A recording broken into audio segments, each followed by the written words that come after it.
happens if you actually try? What if you actually tried to get your mind right? What if you actually tried to live the high life? What if you happen to die cause life is finite? What if you actually tried to live your best day ever? What if you actually tried to get your mind right? What if you actually tried to live the high life? What if you happen to die cause life is finite? What if you actually tried to live your best day ever? What if you actually grind out when the time's right? What if you actually blinded by your hindsight? What if you actually find out what defines life? What if you actually tried to live your best day ever? I'm getting 1% better every day. I'm getting 1% better every way. I'm waking up every day to a sunny day. No matter what the weather say, life is like a record, so just let it play.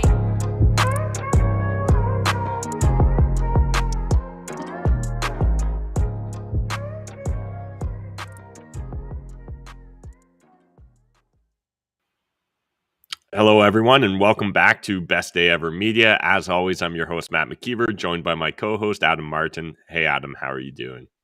Good morning, Matt. Doing well. Just here at Grandma's for this episode today. So tuning in from another location.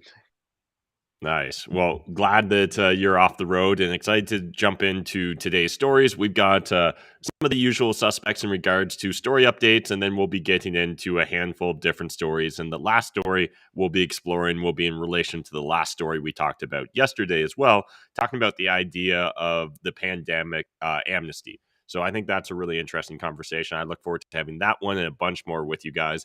But let's first jump into our story updates. So the first story update, as is kind of usual here right now, this is from True North. Recap day 14 of Emergencies Act hearing. Convoy organizers testify for the first time. Now, there wasn't a lot really to suss out here, but I just kind of wanted to highlight because we've regularly updated it so far. They kind of get into some of the organizers or those that were adjacent to the organizers, their political views and memes or statements that they've made in the past that probably wouldn't fare well in the court of public opinion. To me, this is a very nuanced conversation. It's one that I tried to have back when I was doing the Maple Pill as well. I really side with the individuals that view the Freedom Convoy not as like one individual leader or one completely united group, but really just a collage of individuals that had various frustrations with the government and all wanted to voice it and kind of saw this as the rallying cry or their opportunity to do so. But again, if you guys are interested, link to this story as well as all the stories we're going to cover, as always, in the Telegram chat. I remembered to share it in advance today. So hopefully you guys got that.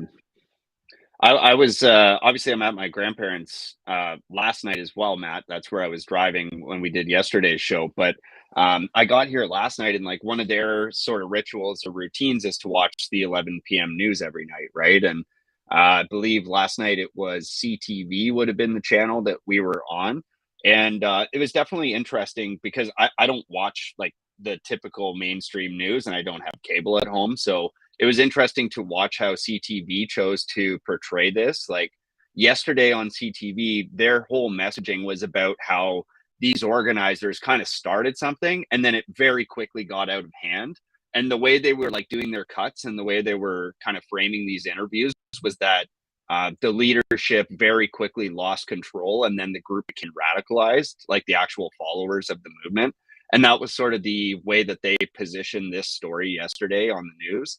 And it just made it seem like essentially this was like this huge chaotic event that was outside of everybody's control. And that was like, good grounds to enforce with the Ottawa Police Service and with the Emergencies Act to be enacted to essentially gain control over this out of control protest. So that was sort of the framing. I just found it interesting to listen to that from their perspective.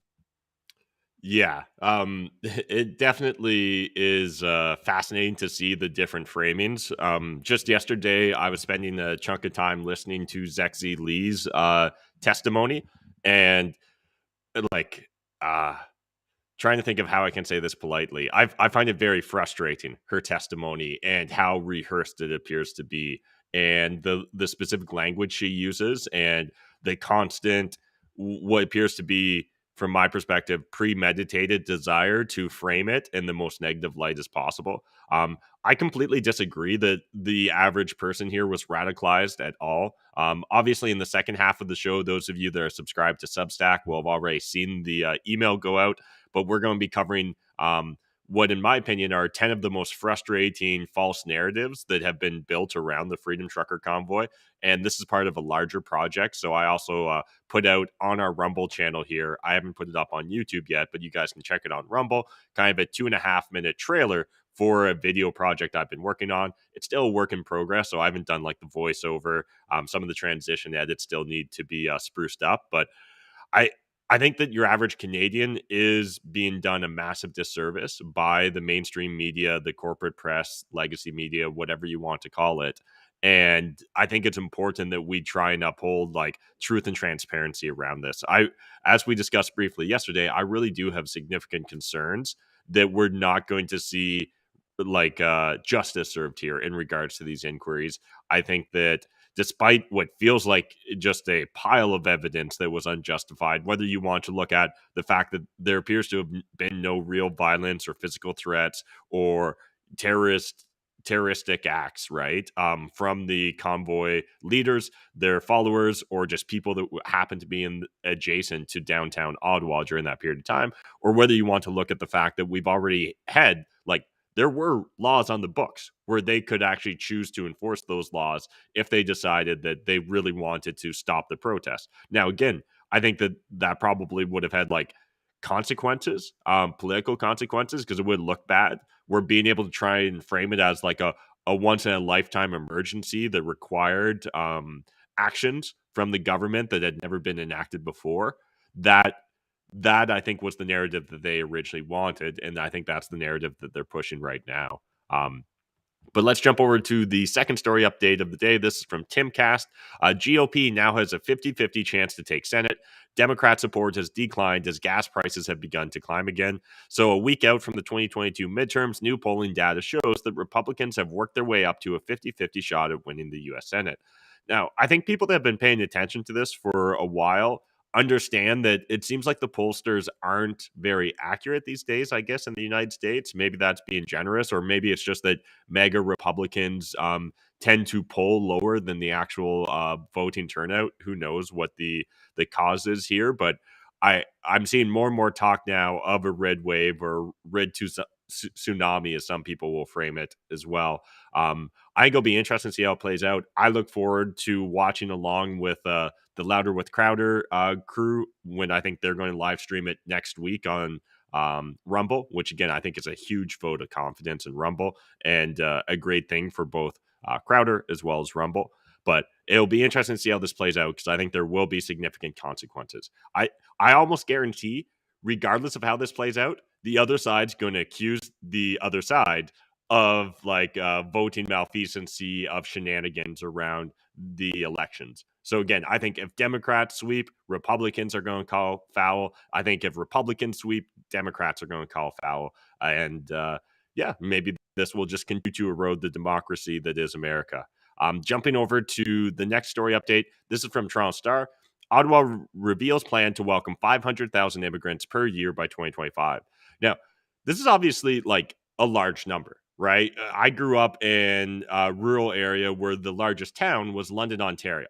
You know, we're literally talking about a population greater than London, Ontario immigrating into Canada on a yearly basis.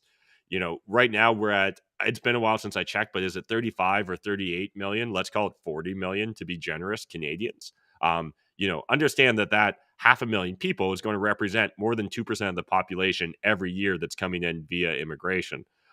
Ottawa, the federal Liberal government has unveiled plans for a massive increase in the number of immigrants entering Canada, with a goal of seeing 500,000 people arrive each year by 2025 as it seeks to address a critical labor shortage across the country.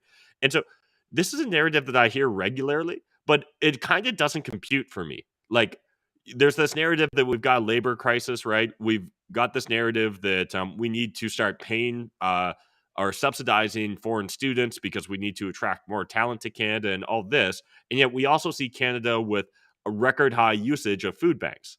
Like something there just doesn't feel like it clicks for me. And I don't think that I'm the only one that kind of has questions around all this. Anything that you want to throw in here, Adam?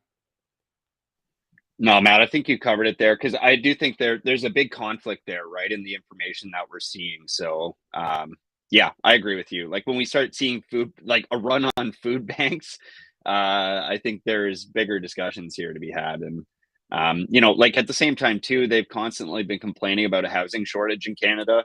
And that's certainly something that I've been paying attention to. And like we're using in Ontario, at least, like Doug Ford just announced that like now you can have a third dwelling on your single property, but I think that fails to address like the overarching problem, right? The issue is really about capital. So like when we're seeing inflation be rampant, when we're seeing Canadians have record credit card debt, when we're seeing food banks getting run up, like who's actually building these third dwellings and adding that density? Like I don't think that's what's going to end up happening. And generally speaking, like if we don't see that increase in density, and if there's no incentive right now for builders to build, probably what happens is more demand on rentals, right? And if there's more demand on rentals, rent goes up, which again is kind of this compounding effect for cost of living for the average Canadian, right? So I'm not sure how this really addresses that. Yeah. Like, regardless, I think we will see the government move forward trying to bring in as many immigrants as possible. And it'll be interesting to see how that all plays out. Jumping over to Blacklock's reporter, I need to pull up a different browser here for this one. Um, Bank expects mild recession. So a winter recession will not be severe, Bank of Canada Governor Tiff Macklem last night told the Senate Banking Committee. Macklem acknowledged his earlier forecasts were wrong. So again, you may remember Tiff from such things as interest rates will stay low for a significant period of time. That was last year. You may remember him from inflation is transitory. And now you can remember him for this recession will be mild. It's not a severe recession, said Macklem. It's not a major contraction, but you could certainly get a couple of quarters of negative growth. Growth for the next 3 quarters is roughly zero, said Macklem, adding, I'm not going to give a number because we take these decisions each time we move forward. That was in regards to where interest rates were likely to peak, because that was a question that was put forward to him from a member of, I think was or a senator put forward that question. So I just kind of wanted to highlight this here. I kind of think he's going to be wrong. We'll see how this plays out. Again, it's kind of weird to be talking about a labor shortage with a recession and food. Like, it's sometimes hard to know whether you're coming or going in these days. But anyways, let's jump over to the next story here. Violent sexual offender charged for reoffense days after release. This is from Global News. Now, this is part of a bigger discussion, in my opinion, not just about this individual, but we'll highlight the aspects of this individual case and then get into the bigger context of a recent change to the sex offender registry here in Canada. So, a high-risk violent sexual offender has been rearrested for committing another violent assault after being released from jail for 1 week. Chinikov was released from jail October 19th. Edmonton Police Services sent a release October 24th, warning the public about his release back into the community. The 37-year-old, who currently lives in Edmonton, has served jail 4 times prior to this arrest for his offenses. Further on in the article, but will this change? Okay, so like now we're getting into essentially the registry of violent repeat offenders, and that's recently been changed based upon a Supreme Court of Canada. But will this change things now that the Supreme Court of Canada has deemed it unconstitutional to automatically include sexual offenders with more than one offense on the offenders registry for their lifetime? In response to the Friday ruling by Canada's High Court, Alberta Justice Minister Tyler Shandro said in a statement Monday that the ruling is going to make Canada a much more dangerous place and make it harder to ensure these crimes are not repeated. Automatic listing on the sex offender registry helped build a comprehensive database for law enforcement and acted as an important tool in helping monitor sexual offenders in our communities. Now, I don't know if I've got a hot take or an opinion on this, but it is just interesting. I can understand the arguments for not going on there if you've got one offense, but once you're kind of a serial offender, right? Once you've got 2 or more offenses, I can understand the argument for why you should just automatically be put on that list. And now, again, maybe there should be mechanisms in place where you can get your name removed if you're able to show a true change in character, right? A true change in who you are. But yeah, I just kind of want to share this because we didn't cover this story originally when it came out about the Supreme Court of Canada, but kind of pairing these two stories together just felt like a reasonable update to make to you guys. So jumping over to the first WTF and the only WTF story of the day, this is from the Western Standard. Canadian government spent more than $411 million on COVID-19 airport testing. So you might be thinking, well, hey, we were in a severe pandemic for multiple years. That seems pretty reasonable. Well, actually, that was just for 2022's testing. So long after No most way. countries, yeah, No way, Matt. yes, sir. So long after most countries around the world stopped mandatory airport COVID testing, and while airlines, airports, and the tourism industry were begging for Justin Trudeau to stop testing requirements, while air travelers to Canada suffered chaos at our borders, the Liberal government spent an appalling $411 million for more mandatory COVID airport testing, said Rempo Garner in a Monday press release. And again, this is all just relates to airport testing in 2022. What's kind of interesting, some of the big payments. This isn't spread out over a lot of different vendors. There's a handful of companies that made out like bandits. So the order paper said that the largest contract went to Dynacare at $120 million. The contract ran from January until Monday. And then we also saw Life Labs at $100 million. Life Labs also had another deal for $94 million. Like, these are huge sums of money, right? I was thinking about this when I was putting together today's stories. $100 million or $120 million, that's 9 figures, right? Like, sometimes it's easy to not like think about this, but we're literally talking about $500 million here that was spent just this year alone, not even for the full year, because who knows what happens come this winter, whether we're going to see a ramping up of the COVID hysteria again. But there's so much money to be made around the COVID narrative that it's difficult for me to believe that individuals won't and haven't previously been motivated by their financial interests. That's a crazy and absurd number, Matt, for 2022, when I'm pretty sure most of the world had given up on this at this point. Like, I think what's craziest to me is like you got to pick one narrative here. Like, we're either pushing mandatory vaccines and vaccinating the hell out of everybody, and then this testing is irrelevant, or we're going to test everybody and then the vaccines essentially become irrelevant. Like, I don't, just pick a side, God damn it. Like, how can we be years into this knowing that, like, they always claim that there's such high vaccine rates, like there's so many people vaccinated, they would have had to be vaccinated anyways to enter the country, and then we're going to spend $411 million on testing.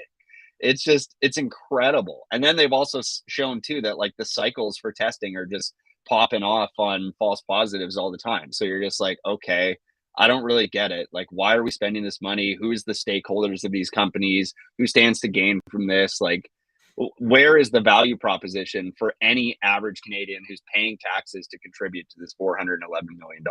I need to know.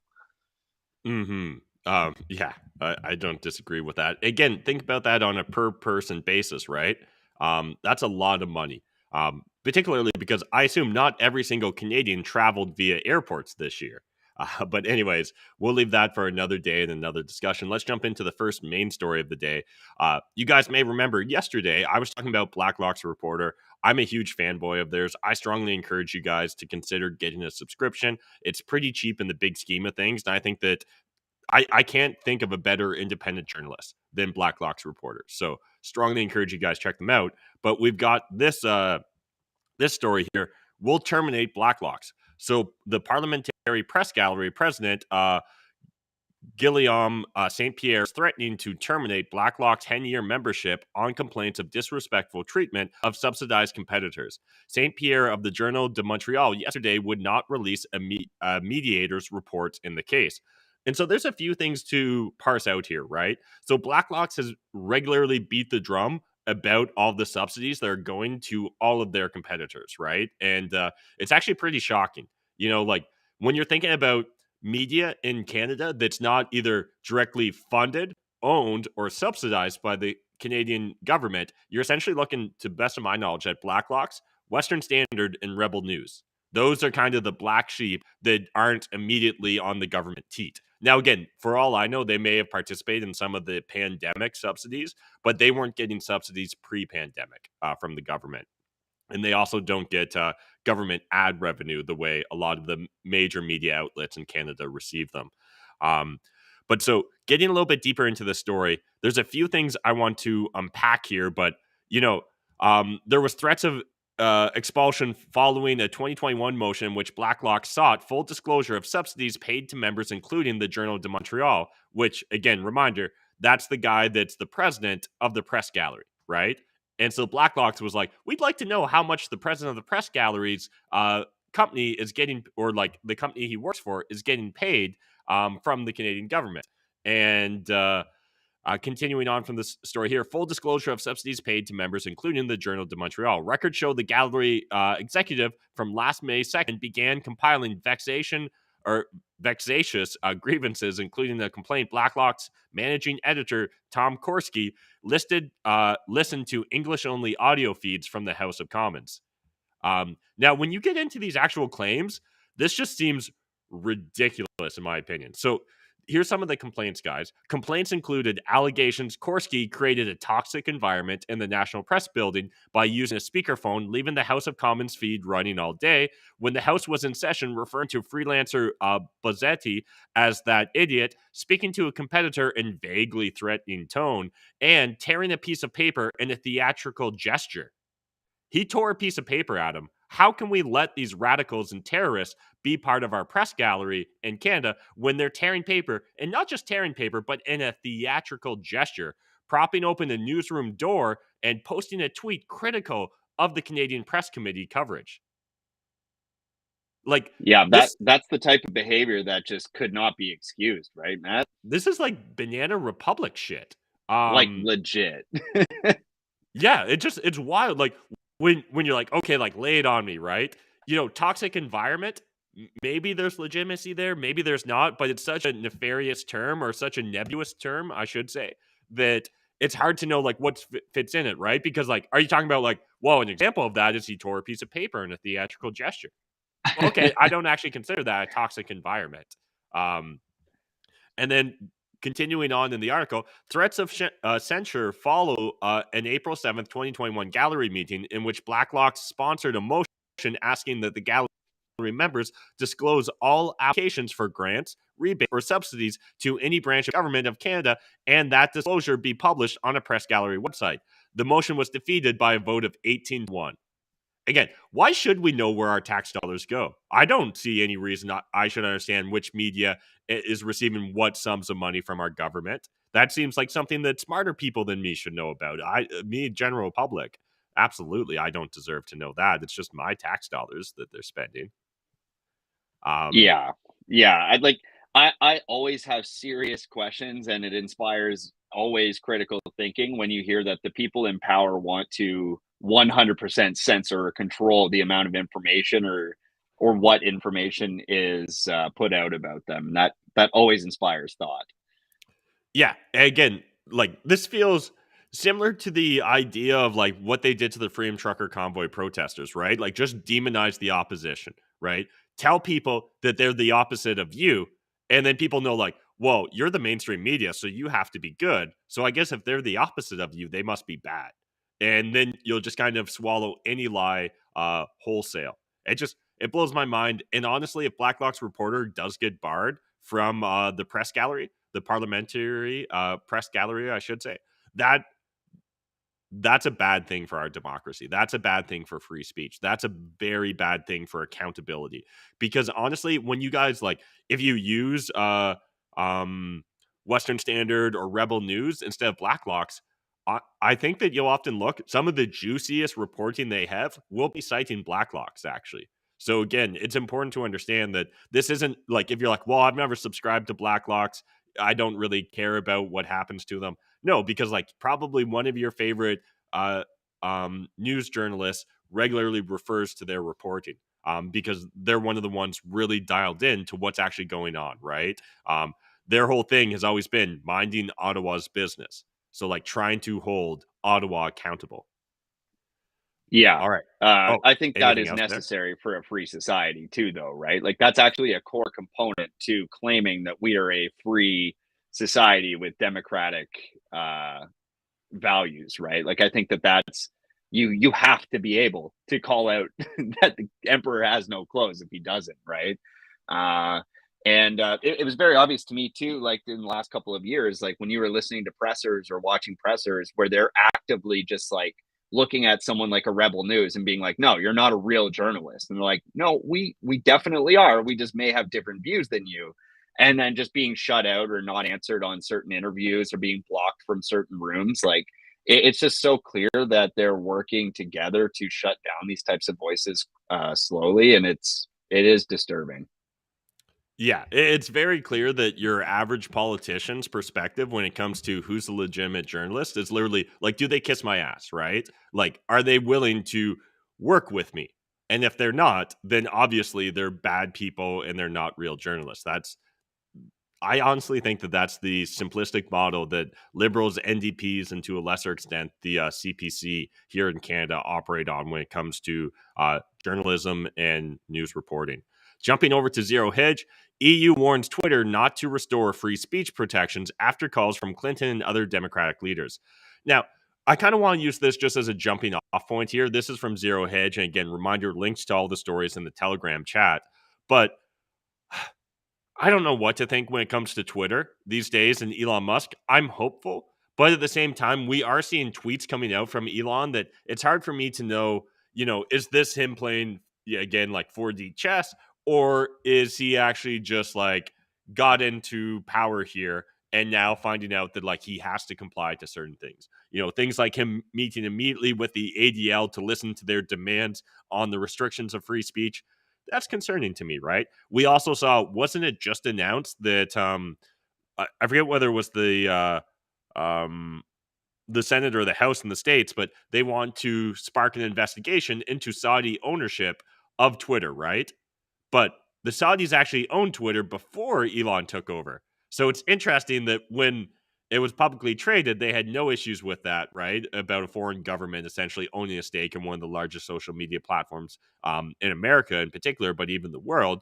But now that Elon Musk controls and it's private, well, that definitely needs to be investigated.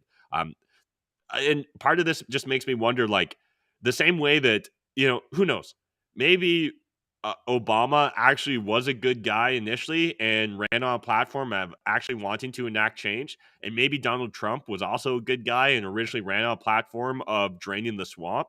But a lot of people, like a lot of political pundits that at least I follow, will often say, like, there must be a meeting. Like, the moment you get into power and they sit you down, they're like, look, this is the way things actually work, right? You're a figurehead. Don't fuck around, or else you're going to find out that we've got a lot deeper power and roots in the deep state than you probably ever imagined. And I can't help but think that the deep state, the CIA, the NSA, the FBI, they probably all have significant roots in Twitter as well. Whether that's direct, whether that's indirect. And part of me wonders if Elon's going to be truly free to enact the version of Twitter that I think a lot of us hope that he's going to. Yeah, I think a fair criticism there would just be his direct incentives and being such a key stakeholder in other businesses that do rely on government support, A right? Like huge he amount. has massive contracts with NASA and the government from SpaceX's perspective. He's got massive incentive to play nice with the government when it comes to the Boring Company. He's putting I don't know how many products they put out, but hundreds of thousands, I'd be sure, of units with Tesla on the roads, which have to comply with all the safety standards and regulators from the transportation side of things. Like I would say he is very, very, very much incentivized to keep the government, in general on his side when it comes to all those other massive stakes he has at play. So I do have concerns there as well, right, Matt? Like it's not as if, and he in the past has cited wanting to have less attack vectors available on him, but I think that's very difficult when you're literally the CEO of multiple billions of dollars of companies, and you're just like, oof, yikes, there's a lot to grab onto there if you really think about it. Yeah, absolutely. every one of his companies is very dependent upon government contracts or government regulation in order to operate. And I think it would be naive to think that the deep state wouldn't try and hold that over his head to some extent. I think the real question is, to what extent do they have that power? The same way that at times there's been, tweets that Elon's put out or statements that seem to be overly fond or overly favorable framing of like China. And again, it's because China's a massive market, right? There's significant consequences if Tesla was to be completely barred outright from China. Huge consequences if its other companies were never allowed to have the potential to operate in China either. And so I think this is one of those things where time will only tell. I am hopeful, but if nothing else, hopefully Kanye moves forward on Parler and that becomes a free speech platform. Hopefully we continue to see Gab grow and flourish. Hopefully we see Rumble and Locals also continue to push the boundaries of free speech, because we need it more now than ever, in my opinion. All right, jumping over to the third story of the day. This is from Fee Stories. Why do big cities tend to have more big government? Like any place that generates significant wealth, cities also generate significant incentives to capture the wealth. And actually, I thought that second line there was like a very interesting framing that I've never heard people explain it exactly that way to me before. So if you spent any time in the political realm, you've probably heard of the concept of red states, blue cities. And this is that essentially most cities seem to be more progressive. They seem to be more statist oriented, right? They want more rules, more regulations, and things of that nature. And I think there is a multitude of reasons why that's the case. But if I had to only pick one reason, I think actually I would probably pick this reason they laid out there. There's more wealth generated in cities, right? Because of the population density. And that's a greater opportunity for the parasite class. And I just thought this would be a great article to use kind of as a jumping off point to explore this idea. Because, content creators and political pundits like Tim Pool will often talk about, civil war, right? Or a uh, uh, um, a civil divorce, right? Like the idea of like society breaking apart and going its separate ways. And one of the biggest struggles is that there's not clear lines or boundaries when it comes to that because of this factor or this pattern of those blue cities and red states. So, Adam, I guess, had you ever thought about that? Why cities tend to trend towards more statism versus rural areas? Um, a- Actually, no, not really. Like, certainly not in the direct way that it's kind of stated there in that sort of subtitle. But I always kind of figured it was just one of those things, like a snowball collecting more mass as it rolls down a hill, right? It's like, you kind of have a few institutions that govern a handful of people, and then you get some more people, so you add positions and you add duties, roles, responsibilities, offices, and then that just kind of gets out of hand. And like we've observed with almost every government endeavor, it's like these things never shrink, right? They tend to just only grow. And so the more people you add, the more staff you add to manage those people or to collect from them. And you mentioned the term parasite class there, which I think is honestly a quite appropriate term to use, even though it does sound fairly aggressive. Like, they do truly live off of the proceeds of the citizens in their under their control, right? And Exclusively. so, literally exclusively. So I agree with that term, even though it does sound fairly aggressive. And like, I just think it's just really hard. Like, what incentive would a parasite have to uh, collect less, right? It doesn't work that way, and so I think these things just kind of spiral out of control. Hmm. And when thinking about cities, like obviously there's less of a tendency towards self-sufficiency, right? You're usually more dependent upon others. I think in general you'll often have like lower social bonds and connections, probably less prone to know your neighbors, less prone to live in like kind of family cliques, right? Where like you've got lots of family members around you and maybe even intergenerational living. And I think all that also adds up to individuals having to defer a certain amount of authority or decision making over to third parties in order to just be able to smoothly glide through society. But again, I think that that's a big reason why a lot of these cities immediately they jump to government solutions, right? To statist solutions. And one of the quotes here from this article was, and this is again is a very reasonable observation, and yet I don't think a lot of people, especially progressives, spend any time thinking about it. So we assume business owners are selfish. This begs the question: why would we assume politicians are selfish? And yeah, I 100% agree. I think that, again, parasite class is truly focused on protecting themselves.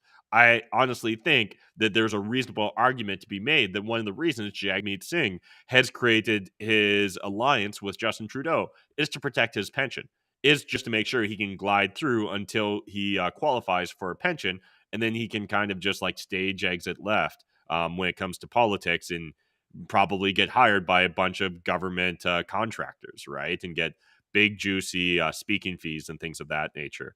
Um, but I, I guess that what I kind of wanted to leave people with here is: do we think that this is inevitable when it comes to cities? Do we think that cities by default have to be this way, or is this just the form of cities we've created up until this point in time? And what would a potential alternative city look like? Would it be more neighborhood oriented, more enclave oriented, rather than one just cohesive city? Would you really be more neighborhood centric? Because I think it's difficult if you're going to live amongst millions of other people to really have strong social bonds with the totality of that city, right? I can understand it on a smaller enclave or neighborhood or even block basis. But when thinking about, could I do that with millions of people? I think it's difficult for them all to have similar ethics, social mores, to have a similar shared identity. I think that's one of the things that concerns me about in Canada in general, is that oftentimes you'll hear people say that the Canadian identity is like American light, or we're nicer than Americans. And that to me is no identity whatsoever. Anything on this, Adam? Yeah, I think there's something really interesting about cities. I'm not sure how you could possibly ever identify with that many people. It just doesn't seem to be possible. But then, as I'm saying that, I think of like the sort of Toronto identity, right? Where we kind of joke about it in Ontario as real estate investors that like Toronto's its own planet, right? It's its own world. It's got its own identity and its own economics and its own value systems that just don't exist at the moment you leave the GTA. And so I don't understand how all these people agree to these social connections, but I do think that the things like the big government and like just all the bloat and consumerism that's placed inside these cities allow its citizens to be adequately distracted so that you're almost never thinking about those things, right? Like you're going from traffic to work, back to traffic to consume, and then sleep, and then wake up and work again. And it's just that cycle of persistent distraction. And I like visit any city, and it's so obvious that that's kind of the purpose of that place. It's like hopefully there's a lot of people there to specialize, and I think that that's interesting because I think cities allow you to perhaps build bigger businesses and aggregate a lot of talent and skill in one focused place. But there's also like all the other like kind of service providers or people that help those specialists, and sort of act as an outlet for those specialists to spend their new wealth. But like while you're there, it's like neon lights flashing, everything's open all the time. Like buy this, consume, right? Buy the new fashion brand. And like there's these main arteries that are all centric to like just massive consumption, like where all the stores are and all the fashion outlets and all the restaurants. And like that's kind of where people aggregate. And it just keeps them on a bit of a hamster wheel. And I'm not sure how you would do it any other way. Like I honestly don't know of a different way to aggregate that many people and talent and skills and things in one place without having this type of creep on government and overreach. Hmm. And I just kind of wanted to wrap up this segment with the summary here that Peter Jacobson put together. What can cities do? If my above thinking is right, then government overreach is to some extent a function of what makes a city a city. A very dense, large number of people seem to result in the sort of overreach. The fact that the question was asked in the first place is a good indication that big cities and big governments go somewhat hand in hand, at least in the US. but not all is hopeless. I'm not keen on political solutions, but I'm very optimistic about bottom-up entrepreneurial solutions. For example, the taxi medallion cartel of New York City wasn't broken up by regulatory change. Uber, Lyft, and rideshare apps juked regulators and their special interest cronies. This seems to me to be a model of the best way forward. Rather than spending resources trying to overcome bad political incentives, I trust entrepreneurs' profit incentive to keep innovation one step ahead. So definitely like the white pill spin here that Peter used. I think that the argument there, if you were to try and extend that, is that maybe, again, focusing more local, even within a city, and being more neighborhood or block oriented, and trying to see more power drift towards the local level rather than the higher level. Now, obviously, this literally is the opposite of what we see with regulation here in Ontario, where we're about to see mayors empowered more at the cost of councillors when it comes to decision making and veto powers and things like that. And so I think that's something that we here in Canada and Ontario specifically need to be paying attention to, because I really do think that the most positive future that we can have is going to be through the lens of decentralization. And first way to start decentralizing is to break up large organizations into smaller organizations and create a better, more efficient feedback accountability loop. And I think that when people understand that something directly impacts them, that's when they're more likely to hold someone accountable. And so the local level is the best way to promote a positive feedback loop there when it comes to politics. Last story of the day, jumping over to the Ron Paul Institute. This is from Jeffrey Tucker. We've talked about him in the past. He's the founder of the Brownstone Institute. I'm definitely a big fanboy of his writing. No amnesty for lockdowners. So now that we can talk to our friends and neighbors about it, the reality is sinking in. What our public health experts and politicians did to this country was egregious. Inspired by totalitarian lockdowns in Wuhan, China, and urged to replicate that policy by the World Health Organization in a report that Fauci's National Institute of Health approved, all constitutional rights were thrown out. The churches were shut, the schools were closed, in some places for as long as 2 years, thus sacrificing the education of a whole generation. We faced restrictions on house parties. We could not visit the elderly in homes, not even sons and daughters who were paying the rent. There were even restrictions on travel between states, quarantine rules made impractical. And I think that, like, that's something that's easy to forget. For a brief period of time here in Canada, they were trying to lock down interprovincial travel, right? And they were talking about essentially you were going to have a good reason to travel from province to province. We saw them lock down flight and trains in a sort of mass transportation with vaccine passports. And as we talked about yesterday, I think this is a very nuanced conversation, but I think it's important to have because I don't know how we move forward. And like I said yesterday, for me personally, I think one of my lines in the sand, absolutely, is that there needs to be recognition of fault. At a bare minimum, that's one of the foundational blocks, in my opinion, of us being able to like move forward on this. If there's no recognition of guilt, if there's no mea culpa, my fault, then I just I don't see how people could ever trust these legacy institutions again. I don't see how people could turn to, the public medical officials, right? The top doctors, the people that were giving guidance, the Ontario Science Table, right? All these organizations, I think, have to accept responsibility and even provide a framework on how they're going to move forward. But further on, and again, this article is worth reading cover to cover. But like one of the reoccurring things that stands out to me is how Dr. Fauci seems to never hold himself accountable. That he's very focused on being a political figure first and someone that truly honors science and transparency. Like that's very low on his list of priorities. Adam, did you want to jump in here?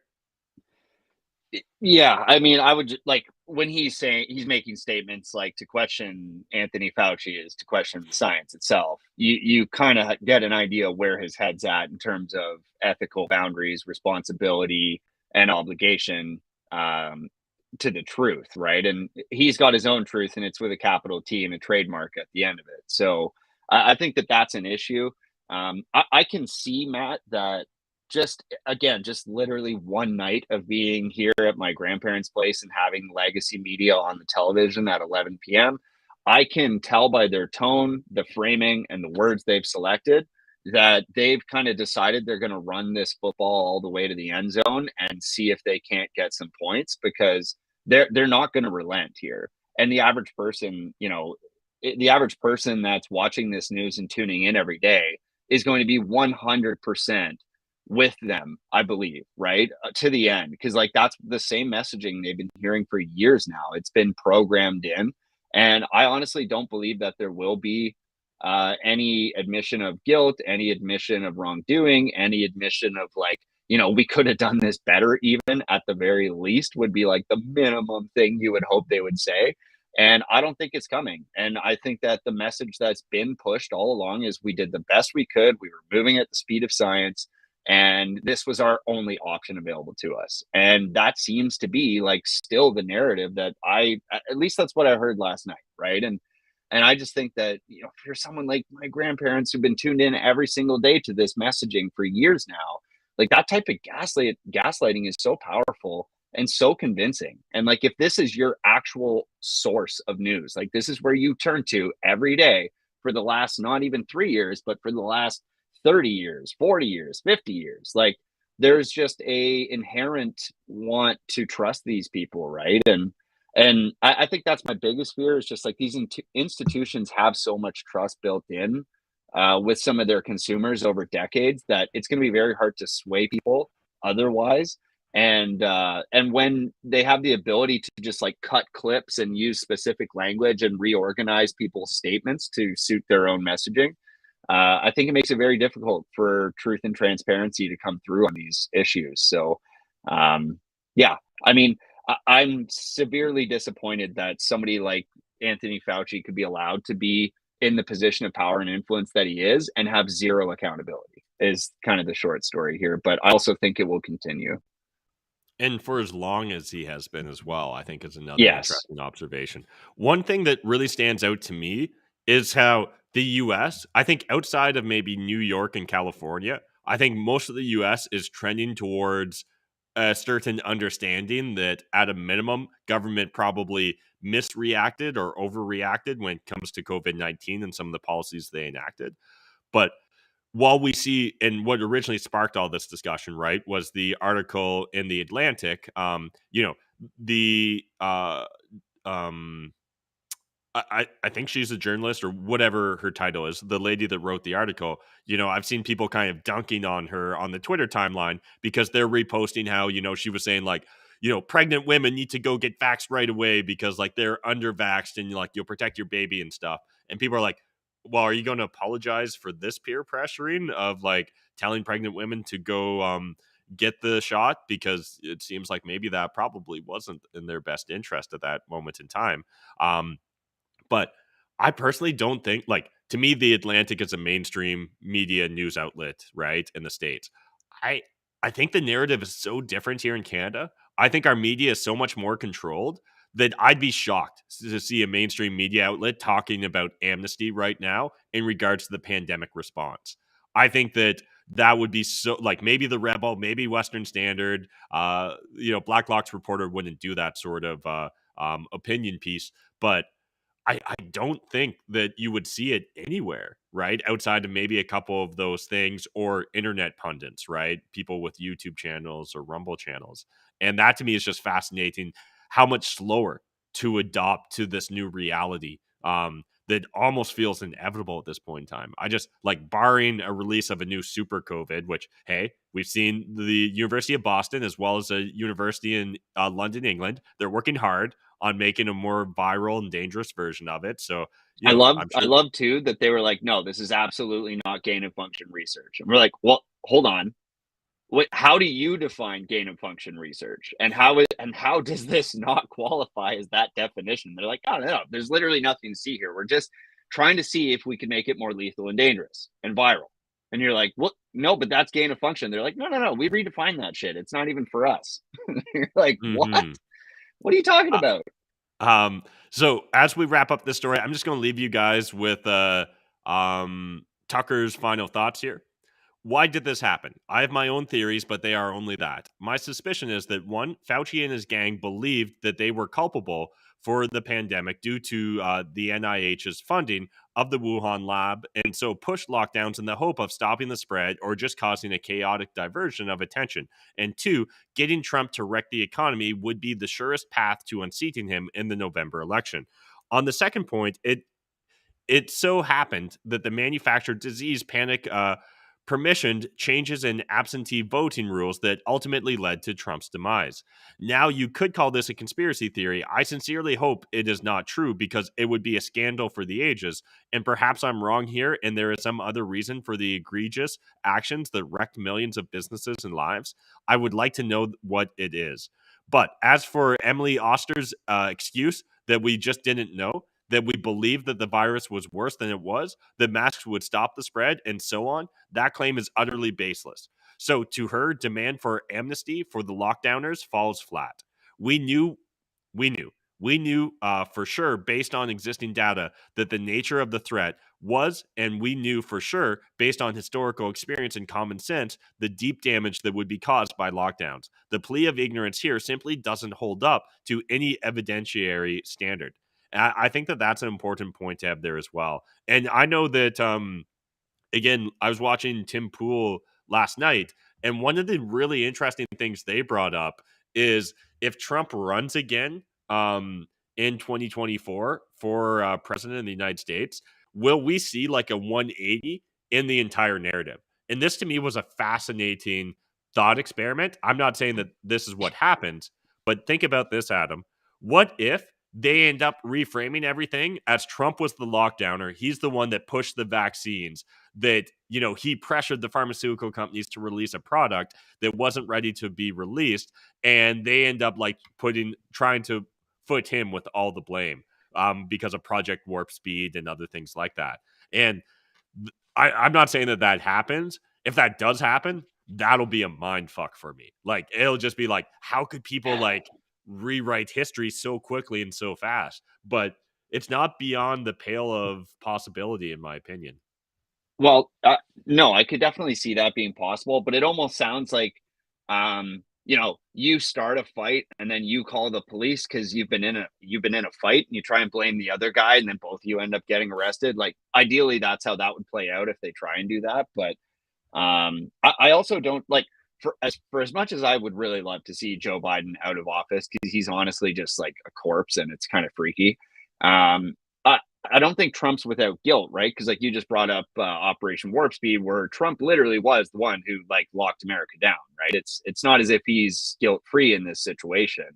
So I'm not sure how that's going to play out, but I just saw this morning too, like Joe Biden's crazy. Like, so I would love to see him out. Like, he was just lying in a speech in Florida that he met the inventor of insulin and talked to him, and that's why like it was basically a speech about how the Biden administration was going to be like reducing healthcare costs and stuff like that. And Joe's like, yeah, well, I mean, I've spoken to the inventor of insulin and he wanted to give this shit out for free because it's going to help so many people. And the inventor of insulin died well before Joe Biden was alive, by the way, guys.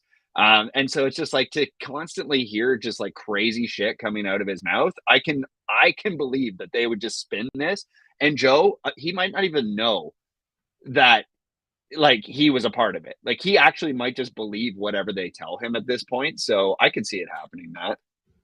Yeah, one other just kind of funny Joe Biden bungle. I think he said this multiple times now, but he said his son died in Iraq, which is just like factually not the Oh my case, god. right? Like, when he's talking about his son serving and that he died in Iraq, and it's like, no, he died of cancer in a hospital in the States, to the best of our knowledge, unless you've got other facts to share there, Joe. Which, like, that to me is even more shocking because, like, whatever, maybe he met some doctor once who's like invented a new version of insulin, whatever. And maybe you could somehow try and spin that in a way that doesn't make him sound crazy. But you should really know the details of your son's death. Like, that actually should be like something people remember, right? But again, we've heard him lie about the house fire, right? About Yeah. it just, there's so many Joe Biden lies or mistakes at this point in time that we can't spend all day covering them. But anyways, I appreciate you guys watching this video. I hope you enjoyed it. Smash the like button, hit subscribe if you're new to the channel. And in the second half of the show, we're going to be jumping into a discussion about 10 of, in my opinion, the most frustrating false narratives that have been constructed around the Freedom Convoy. I've also got a 2.5-minute little teaser trailer I want to share with you guys on this video project I've been working on. I hope you guys enjoy it. And reminder, you can go watch it right now on Rumble, or you can just wait a couple minutes and we'll play it for you guys on the air here. So anything else, Adam, before we move to a break?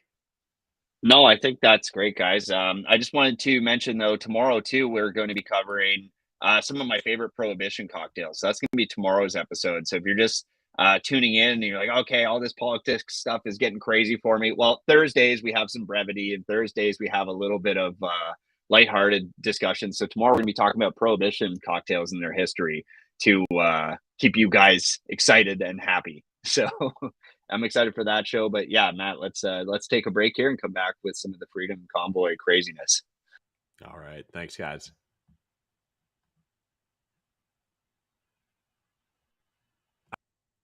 Okay, you do.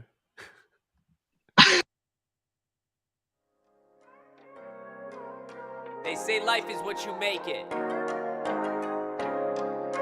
So what happens if you actually try?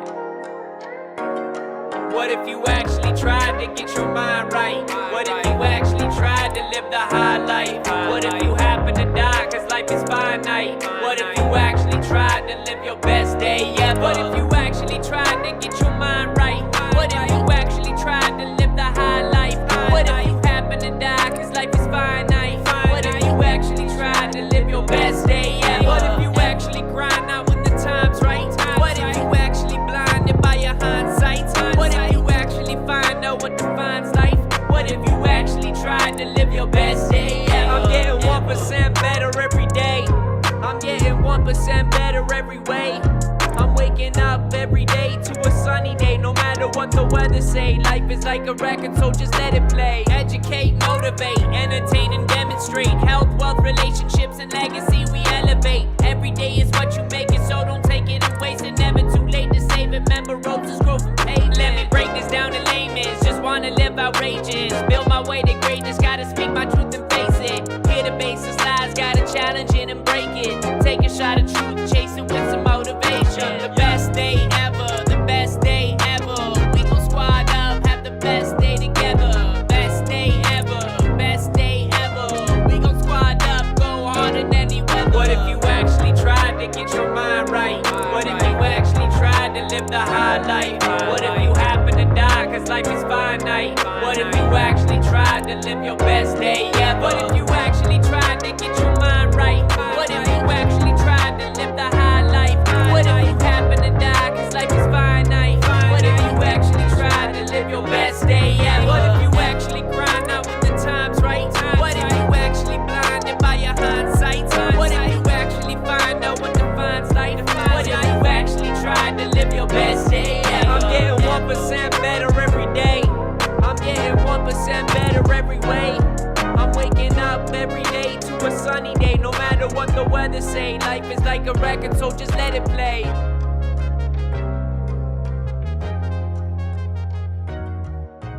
Best Day Ever Media. Song by Dan the Lost Boy. All right, guys, we're back. We're talking about the Freedom Trucker Convoy protest. I'm just, rewatching essentially these Emergency Act inquiry hearings caused me to rewatch a lot of stuff around it, and it's absolutely driving me crazy to constantly see the misinformation, the reframing of things, the straight out lies. So I'm going to share with you guys my list of the 10 most frustrating false narratives built or constructed around the Freedom Trucker Convoy protest. I'd love to hear, though, jump in the comment section. Let us know what are some of your most frustrating false narratives that you've seen. And definitely, I've posted this on our Substack article, so go over and check it out if you haven't. But I'd love for you guys to list out for me exactly if you think that I'm missing any false narratives there, because there's a few that it's hard for me to determine, do I break these out into separate? Do I kind of put them together? Anyways, it's a long story, but I'm going to share with you guys the kind of teaser trailer here for the video project I'm working on. Then we'll jump into the list of 10. All right. So hopefully this works. And reminder, if for whatever reason this doesn't work, you can't see it, you can go over to our Rumble channel and you can find it right there. And if you do, don't be afraid to smash that Rumble button. But I think I've got my audio shared. We're going full screen here. We're going to hide this. So right now there's no voiceovers on it because that's just one stage of the editing process I haven't gotten to. But let's start this. We all know people who are deciding whether or not they are willing to get vaccinated, and we will do our very best to try and convince them. However, there is still a part of the population that is fiercely against it. They don't believe in science or progress and are very often misogynist and racist. It's a very small group of people, but that doesn't shy away from the fact that they take up some space. This leads us, as a leader and as a country, to make a choice. Do we tolerate these people?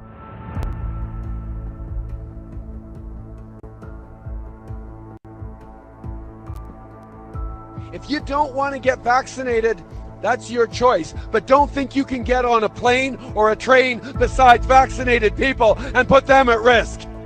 I need you to talk to your neighbors and talk to your friends. Talk to those folks who are still wondering whether they should get vaccinated and tell them, yes, they need to get vaccinated so we protect ourselves, protect our communities, and protect our kids who can't yet get vaccinated. That's what we need to do. Well, if everyone else gets vaccinated, they will be kept safe. You will not be safe. The risk posed to all of us by unvaccinated people get angry. And we have put forward many, many different measures to encourage, to reassure, to incentivize, to educate, to cajole, to remind people that it's never too late to do the right thing. It's never too late to go and get your first dose of vaccine. We'll ensure that everyone 12 or older on a plane or train is fully vaccinated. So if you get on a plane like the one behind me today, you won't have to worry if the person beside you or across the aisle from your daughter has had both doses. You know they have.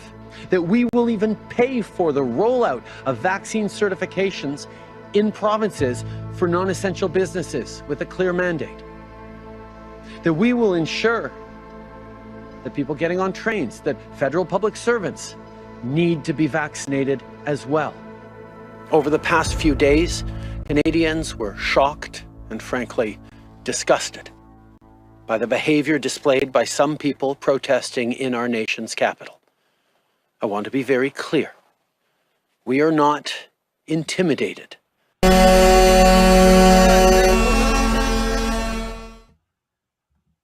All right, guys. Well, that's the teaser trailer here. Now, it looked like it was terribly choppy on the Rumble feed. So those of you watching on Rumble, please go over, watch it for yourself because it looked unbearable from what I saw. Hopefully it played okay on YouTube.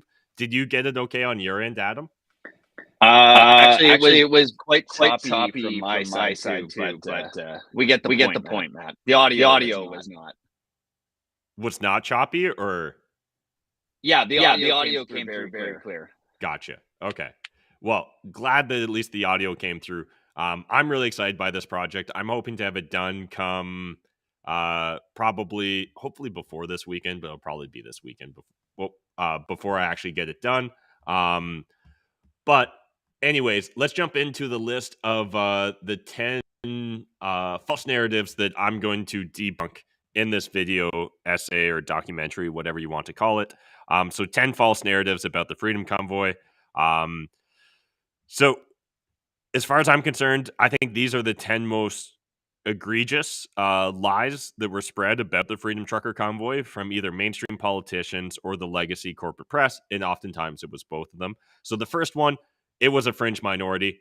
I think at that point in time, the fact that we saw thousands of people turn out for weeks on end debunks that sort of argument right there. But obviously, I'm coming with heavy facts here. I've got over 200 references already in the video.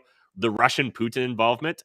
From day one, this was embarrassing that the CBC even tried to push it, but we've had definitive proof and testimony come out about how there was no Russian or Putin involvement in regards to the organization or funding of the Freedom Trucker Convoy. That leads us into point number 3, which is foreign funded. So again, this was a regular narrative. We had the CEO of GoFundMe come out in testimony and say, no, 88% of the funds were from Canadians and 86% of the donors were from Canada as well. So again, debunked the racism claim. There was so many claims of racism and yet no actual proof of it. We had the Nazi claims, right? Because one individual waved a Nazi flag. And then we had the anti-Semitic flyer, which turns out to be complete hearsay. The photo that was shared was actually from a photo taken in Florida. And again, it's just so frustrating because with every one of these lies that we're going to talk about here, it doesn't get corrected until several days later. And by that point in time, it's been brought up in other press coverage. It's been brought up in Parliament, right, in the House of Commons. The politicians that want to frame the Freedom Trucker Convoy protesters as crazies, as violent, as criminals, they've got their sound bites and they move on. And there's no real consequences to all these false narratives. And understand that there's even a direct series of text messages that have been shared between one of Justin Trudeau's employees and one of Marco Mendicino's employees discussing how they didn't want to come out and condemn the Freedom Trucker Convoy protest too early in the process because they were scared it might scare away the crazies. And they wanted to make sure that they could frame this as a January 6th sort of insurrection. Then we had the Terry Fox statue, the desecration of it, right? Which it turns out they meant putting a hat and a flag on Terry Fox and having him hold a sign. It just completely absurd. There's discussions about the woman dancing on the tomb of the unknown soldier. Again, turns out that was for a brief moment. It seems like she was like told to get off of it. It just like these claims that people were purposely trying to destroy Ottawa are just like factually incorrect. We had the businesses forced to close. No, it was actually the Ottawa government that was pressuring businesses to close. They forced the major mall in downtown Ottawa to close because people weren't wearing their mask, right? So again, they have these reports of people not wearing masks, and they use that as justification for having to close businesses. Not actually an apples to apples like comparison here, or it just completely unreasonable in my opinion. Then we had the arson claim, which was absolutely untrue. We had the emergency lanes blocked when we heard during testimony that actually the organizers and the block captains were constantly in discussions and negotiations with city officials to make sure that they never blocked emergency lanes. We had the loaded guns in Ottawa, which to this day, there's still been no charges around that. Justin Ling simply sourced an anonymous police source for it. But the police chief is again, like they constantly hide behind, there's still pending investigations. Well, hell, we're 8-9 months removed from this. There's still been no charges laid. There's been no evidence provided. So at this point in time, I feel pretty safe saying it was debunked.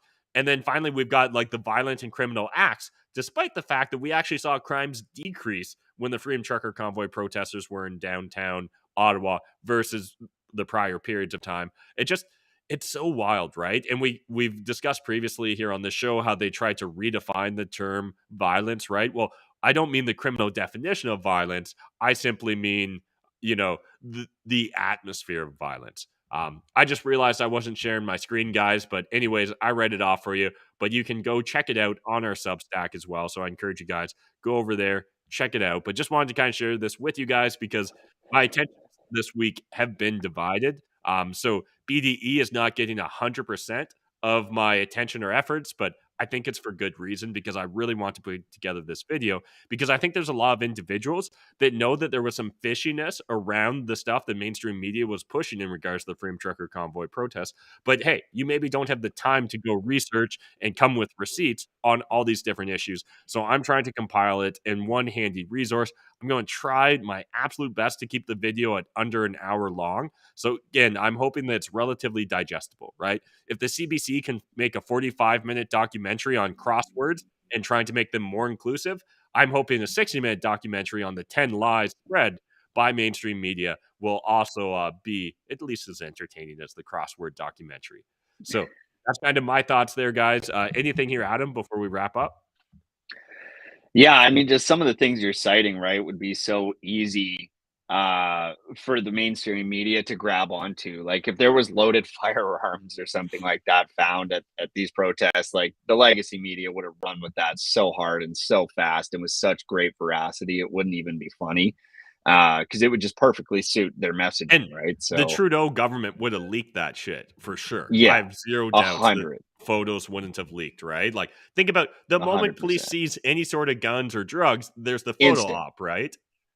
Instant. It's like it's every time they get that the money shot of like all the guns, all the ammunition, all the whatever. Like this is just such fake, crazy nonsense. But Matt, I'm honestly very excited for this, and I hope that with this format, it will be more shareable and very digestible for the average person to just sit down and watch and form their own opinions. So I'm definitely looking forward to this, and there are many people I would like to show this to. So if you could just do us all a huge solid, Matt, and make this very high quality and put your full intention into it, I'm sure everybody here that's following Best Day Ever Media will be very happy about that. So please, Matt, do us this service.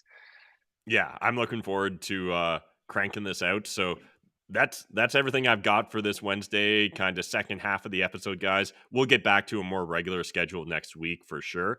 But as Adam mentioned, he's got a segment tomorrow where we can kind of explore Prohibition cocktails. Yeah, we're going to be talking all about Prohibition cocktails tomorrow. I'm going to go through a brief little history and just some cool things that you maybe don't know about Prohibition cocktails, and just share with you some of the passions that I have regarding those spirits and some of the fun little drinks and cocktails and parties you can have leveraging some of these things. And we'll also have a laugh at Prohibition itself, because it never works, and it clearly did not work in the case of alcohol. So there's a whole thing there.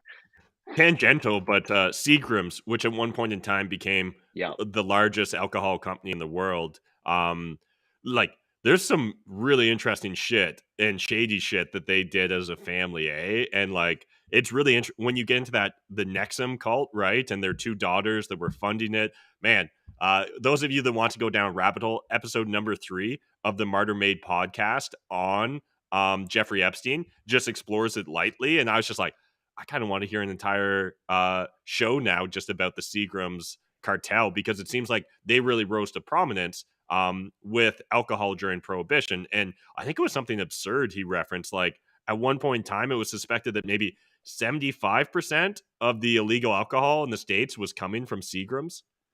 Jesus. Yeah. I mean, rich history there. But I mean, we're going to be exploring some fun cocktails, some of which you guys will never have really heard of or had yourself. And I hope to just bring some light to those things. And anyways, we're going to have some fun tomorrow. We need a lighthearted day. And Thursdays we reserve for our kind of hobbies and interests. So I will be sharing some of my passion with you guys on that. So until then, guys, have an excellent day. I'm going to play us out with our song now, and I hope you guys can have the best day ever today. Get outside.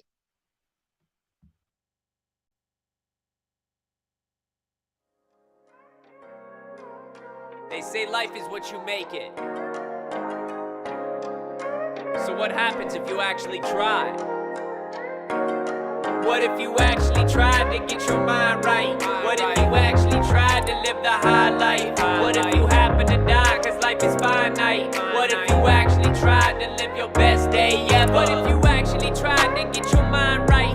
What if you actually tried to live the high life? What if you happen to die, cause life is finite? What if you actually tried to live your best day ever? What if you actually grind out when the time's right? What if you actually blinded by your hindsight? What if you actually find out what defines life? What if you actually tried to live your best day ever? I'm getting 1% better every day.